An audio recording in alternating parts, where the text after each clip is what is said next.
कथा किस लिए देते हैं भगवान? अपनी कथा इसलिए देते हैं कि जीव जब मेरी कथा को श्रवण करेगा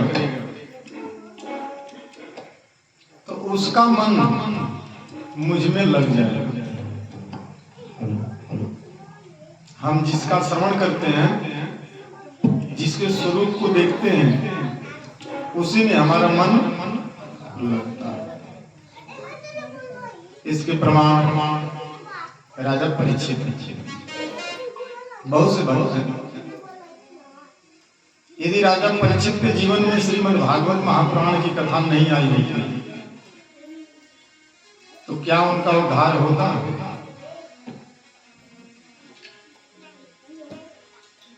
लेकिन दिक्कत यह है कि भगवान की कथा हमारा मन क्यों नहीं लगता है सुनने में?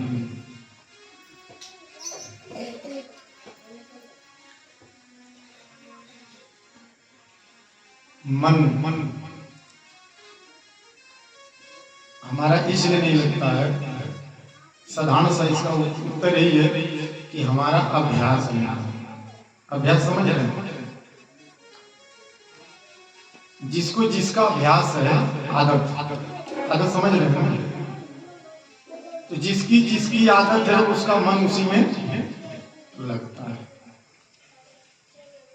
यदि हमारी आदत सुधरेगी, आदत माने हमारा बात, विचार, चाल चलन, रहन सहन,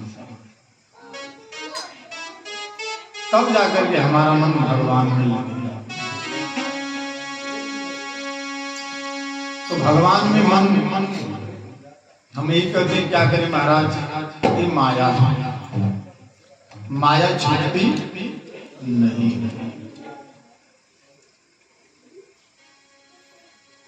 और गोसाई जी कहते हैं, माया को सब कोई भजे पर माधो भजे न को, जो कदापि माधव भजे सो माया चेरी हो। यदि माया से पीछा छुड़ाना चाहते हैं तो माया पर ही भगवान को भजिए।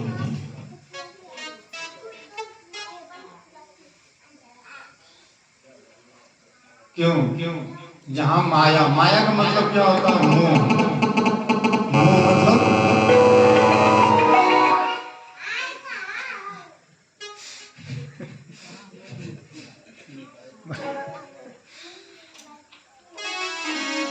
मोह मतलब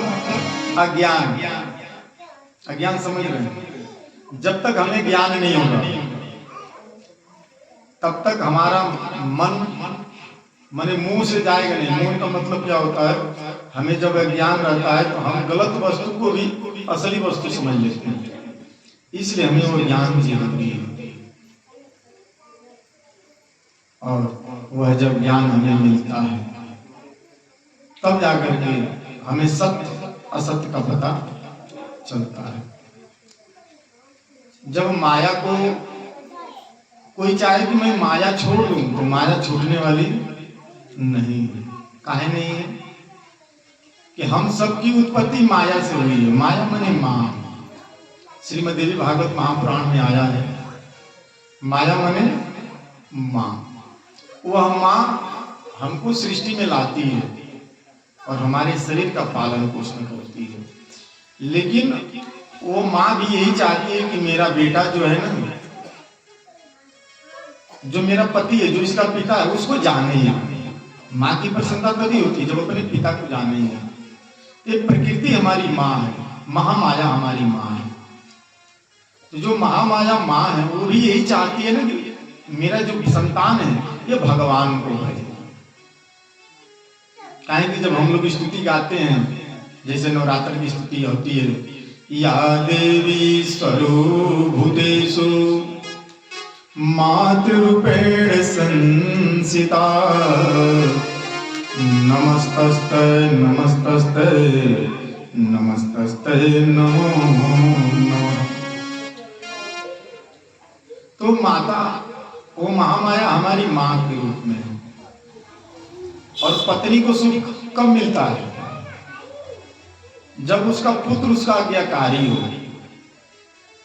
और अपने पिता की आज्ञाओं का पालन करता, अपने पिता के पथ पे चलने वाला हो। तो कहते हैं कि जो माया के पति है कौन है? भगवान है। माया के पति कौन है? भगवान। तो हम माँ को छोड़ नहीं सकते। जो कहते हैं कि हम माँ को छोड़ देंगे, उनका सोचना गलत है। यदि हम माँ को जान जाएंगे तो माता हमें पिताजी से मिला देती है। तो माता किस रूप में आती है? जब हम पिताजी को भजते हैं, पिताजी का नाम लेते हैं, तो माया प्रसन्न होकर के हमारा जो मोह माया का चक्कर है वो पर्दा हटा देती है। इसलिए कहते हैं माया को सब कोई भजे पर माधव भजे न को, जो कदापि माधव भजे सो माया चेरी हो। माया भगवान की दासी है। आप याद करिए, हम लोग यहाँ भगवान श्री कृष्ण का जन्म उत्सव में कथा सुनने के लिए बैठे हैं। तो जन्म उत्सव जब हुआ है, जन्म हुआ है, किसी से भी पूछा जाए कि जन्म अष्टमी तिथि में 12 बजे रात में किसका हुआ, तो सब लोग किसका बताएंगे? कृष्ण का, कन्हैया का। लेकिन कन्हैया के साथ एक और जन्म हुआ है। किसका हुआ है? हाँ, योग माया। तो योग माया वसुदेव जी से क्या कहती है कि हे वसुदेव, इस बालक को यहां से लेकर के गोकुल गांव में माता जसोदा के पास छोड़ दो। वहां एक कन्या सोई है, उसको लेकर के आ जाओ। तो श्री वसुदेव जी कहते हैं कि माँ, मेरे हाथ में क्या है? हथकड़ी है, पैर में भी हथकड़ी है, 10 दरवाजे हैं जेल के। तो माँ, मैं कैसे भगवान को इनको लेकर के जाऊंगा? तो योग माया क्या करती है? ध्यान से सुनिए।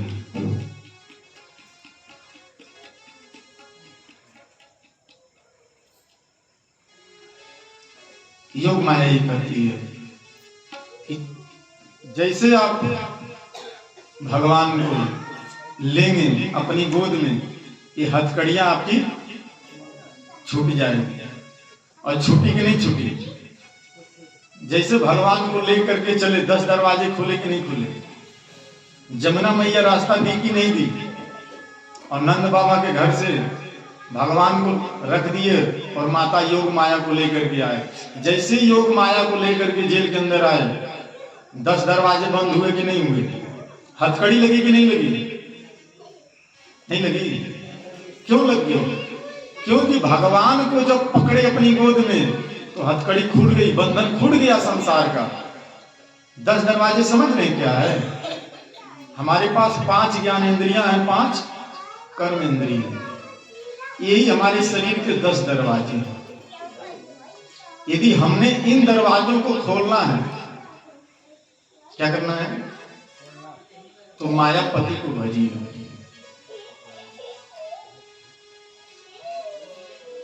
अपने आप इंद्रियां खुल जाती है, वो दरवाजे खुल जाते हैं। 10 दरवाजे खुल गए महाराज। 5 ज्ञान इंद्रिया, 5 कर्म इंद्रियों के जो विषय थे, विकार थे, सब दूर हो गया।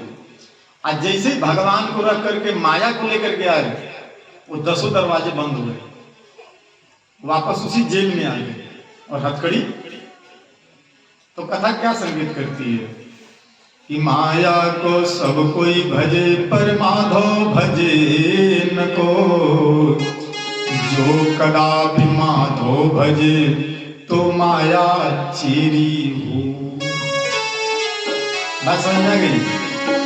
इसलिए साधक कहता है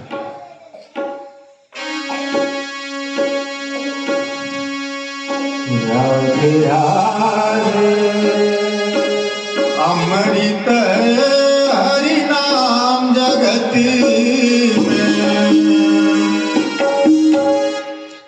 अमृत हरि नाम जगत में, इस छोड़ विषय विष पीना क्या, हरि नाम नहीं तो हाई वाला मतलब बदल, हरि नाम नहीं तो जीना क्या, हरि नाम नहीं तो जीना क्या।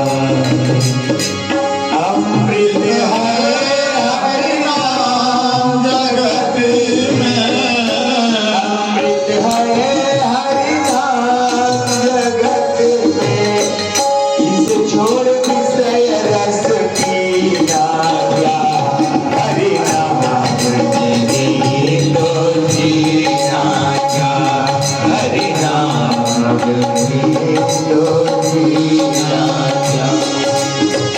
अमृत है हरि नाम जगत में, श्री राधे है हरि नाम जगत में, इसे छोड़ विषय रस पीना क्या, हरि नाम नहीं तो जीना क्या, हरि नाम नहीं तो जीना क्या, हरि नाम नहीं तो जीना क्या, हरि नाम नहीं तो जीना क्या, हरि नाम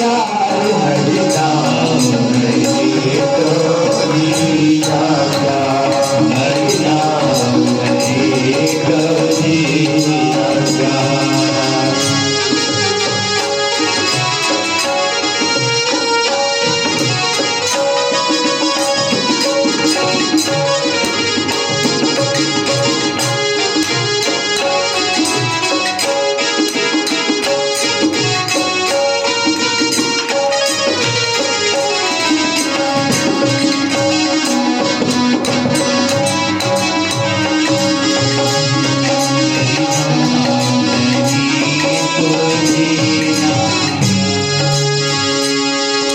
काल सदाय अपने रस डोले, ना जाने कब सिर चढ़ बोले, काल सदाय अपने रस डोले, ना जाने कब सिर चढ़ बोले, ना जाने कब सिर चढ़ बोले।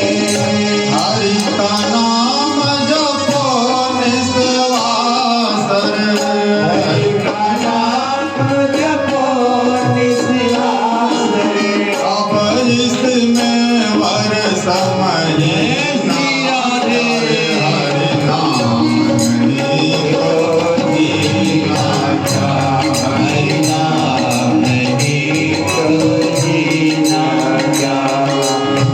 अमृत है हरि नाम जगत में, अमृत है हरि नाम जगत में, इसे छोड़ विषय विष पीना क्या, हरि नाम नहीं तो जीना क्या, हरि नाम नहीं तो जीना क्या।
इसलिए अमृत जो है भगवान का नाम है। इस बात को गोपियां कहती हैं, तब कथामृतम तप्त जीवनम, आपकी कथा ही अमृत है। तो भगवान का नाम ही अमृत है। नाम जपने वाले के हृदय में भगवान आकर के विराजमान हो जाती हैं। और जो माया का बंधन है ना, मोह माया काम क्रोध लोभ सब छूट जाता है। काहे छूट जाता है कि भगवान को जब जीव भजता है तो भगवान का एक नाम है शांताकारम। क्या नाम है? शांताकारम।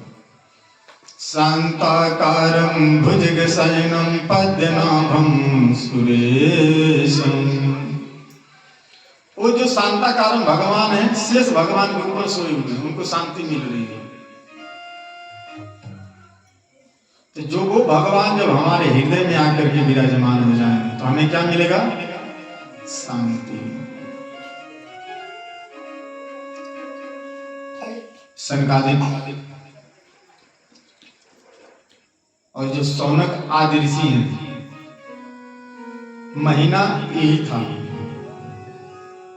नैमिषारण्य क्षेत्र में 88,000 महात्मा, भगवान वेदव्यास जी के शिष्य सूत जी, और भगवान वेदव्यास जी के लड़के का क्या नाम है? सुखदेव जी। सुखदेव जी राजा परीक्षित को कथा सुनाएंगे। अब यहां से नाम सुखदेव जी का भी शुरू हो जाएगा और सूत जी का शुरू होगा। तो जैसे सूत जी आए तो आप समझिए कि नैमिषारण्य में कथा सुना रहे किसको? 88,000 महात्मा बैठे हुए। आज जब सुखदेव जी आए तो ये समझिए कि सुखदेव जी हरिद्वार में कथा सुना रहे हैं, आनंद घाट पे। किसको? राजा परीक्षित। सुखदेव जी श्री वेदव्यास जी के लड़के हैं, पुत्र हैं, और सूत जी उनके शिष्य हैं। तो सूत जी से 88,000 महात्माओं ने प्रश्न किया। कब किया? जब द्वापर बीत गया, कलयुग आ गया, तब कहते हैं प्रभु ये बताओ,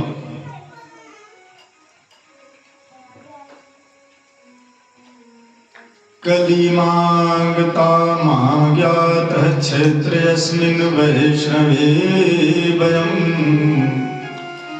कलयुग को आया जान करके हम लोग इस वैष्णव क्षेत्र में आए। वैष्णव क्षेत्र का मतलब जहां पे भगवान का मंदिर है, माता जी का, वही वैष्णव क्षेत्र है जहां तीर्थ है। कहते कि हम यहाँ पे एकत्र हुए, किस लिए? आसीना दीर्घ सर्तेण, हम बैठे हैं दीर्घ सत्रेण, माने लंबे समय तक के लिए।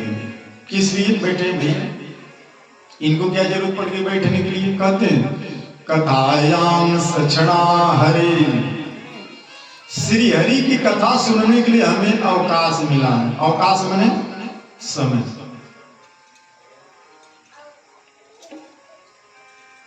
सबसे सुंदर समय कब है? जिस घड़ी सत्संग किया जाता है वही सबसे घड़ी सबसे सुंदर है। तो 88,000 महात्मा में से जो मुखिया हैं शौनक जी कहते हैं कि हे सूत जी, और हम लोगों को भी कथा सुनने के लिए अवकाश मिला है महाराज। कहते हैं कि ये बताइए, ये जो कलयुग है ना, अंतःकरण की पवित्रता का नाश करने वाला है। अंतःकरण समझ रहे हैं? जो अंदर की बात है हमारी, वो पवित्र नहीं है।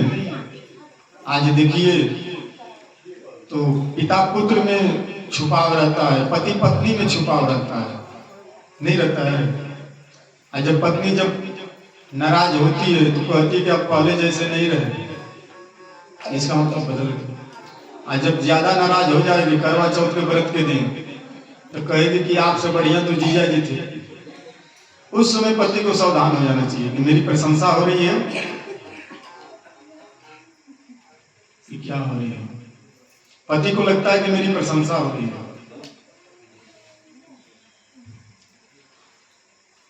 तो अंतःकरण क्या होता है हमारा, पवित्र नहीं रह जाता कलयुग में। ये कलयुग का दोष है। कहते हैं कि इसे हम पार पाना चाहते हैं, क्योंकि इसको पार पाना बड़ा कठिन है। कलयुग को पार पाना बड़ा कठिन है। कहते हैं इसलिए हम कथा सुनने के लिए बैठे हैं। काहे कि जहां भगवान की कथा होती है वहां कलयुग का बस चलता नहीं है, वहां कलयुग नहीं है। जो कलयुग से बचना चाहते हैं अपने मन को कथा सुना है। किसको सुना है? मन। काहे मन को सुनाना है? कि खतरा मन में से है, शरीर से नहीं खतरा है। खतरा किससे है? मन से। तो कहते हैं कि ये बताइए, ब्रूहि योगेश्वरे कृष्णे ब्राह्मणे धर्म ब्रह्मणे। धर्म रक्षक ब्राह्मण भक्त योगेश्वर भगवान श्री कृष्ण जब अपने धाम में पधारे, धर्म कम शरणं गतः। धर्म किसकी शरण में गया? धर्म किसकी शरण में गया? तो कहते हैं कि मनुष्य के लिए सबसे सर्वश्रेष्ठ धर्म क्या चीज है? वो बताते हैं कि धर्म हमारा कहाँ कहाँ टिकता है। कहते हैं भाई भाई का जो प्रेम है एक धर्म है, पति पत्नी का जो प्रेम एक धर्म है, पिता पुत्र का जो प्रेम एक धर्म है। कहते हैं ये सब तो धर्म है, लेकिन सबसे श्रेष्ठ धर्म क्या है? कहते हैं मनुष्य के लिए सबसे श्रेष्ठ धर्म क्या है? सवै पुंसा परो धर्मो यतो भक्तिरधोक्षजे। मनुष्य के लिए सर्वश्रेष्ठ धर्म वही है जिसमें भगवान श्री कृष्ण में भक्ति हो। किसमें भक्ति हो? भगवान श्री कृष्ण में। अब भक्ति कैसी हो महाराज? अहेतु के प्रति हता, जिसमें कोई कामना न हो। और कैसी हो महाराज? जो नित्य निरंतर बनी रहे। ये नहीं कि अभी अष्टमी आई है, जन्माष्टमी, तो भक्ति शुरू है, और जब अष्टमी खत्म तो भक्ति। कहते हैं कि ऐसे साधन बताइए जिससे हमारी भक्ति बनी रहे। इतना नहीं प्रभु, ऐसी भक्ति हमारे हृदय में विराजमान हो कि आनंद स्वरूप परमात्मा की प्राप्ति करके हमारा हृदय आनंद में गदगद हो जाए। कहते हैं कि वो जो भगवान है कैसे प्रसन्न होते हैं, कैसी भक्ति होनी चाहिए भगवान में? मांगने वाली, बटोरने वाली। कह रहे हैं कैसी भक्ति होनी चाहिए। हम लोग यही नहीं समझ पाते कि भक्ति कैसी होनी चाहिए, इसलिए हम लोग नहीं समझ पाते, धर्म का निर्णय नहीं कर पाते, सही क्या है गलत क्या है। मैं कथा में बताऊंगा, अभी नहीं, थोड़ी देर बाद में, कि धर्म का निर्णय क्यों नहीं हो पा रहा। कहते हैं कि ऐसी भक्ति बताओ, वो धर्म भक्ति कैसे बनी रहती है? वासुदेव भवती भक्ति योग प्रयोजित। भगवान श्री कृष्ण में भक्ति होते ही, अनन्य प्रेम से उसमें चित्त जोड़ते ही, जन्याते सो वैरागम ज्ञानम, निष्काम ज्ञान और वैराग्य का उसके हृदय में आविर्भाव होता है। कब?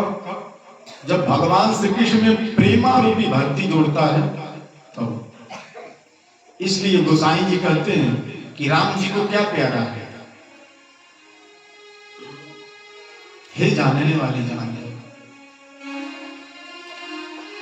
जान ले हो जो जाननहारा, राम ही केवल प्रेम प्यारा। और भगवान शिव जी कहते हैं, हरि व्यापक सर्वत्र समाना, प्रेम से प्रगट होय मय जाना। ऐसी बात को साधक कहता है, भगवान प्रेम के बस में है महाराज। प्रेम के बस में भगवान, भगतन के घरवान।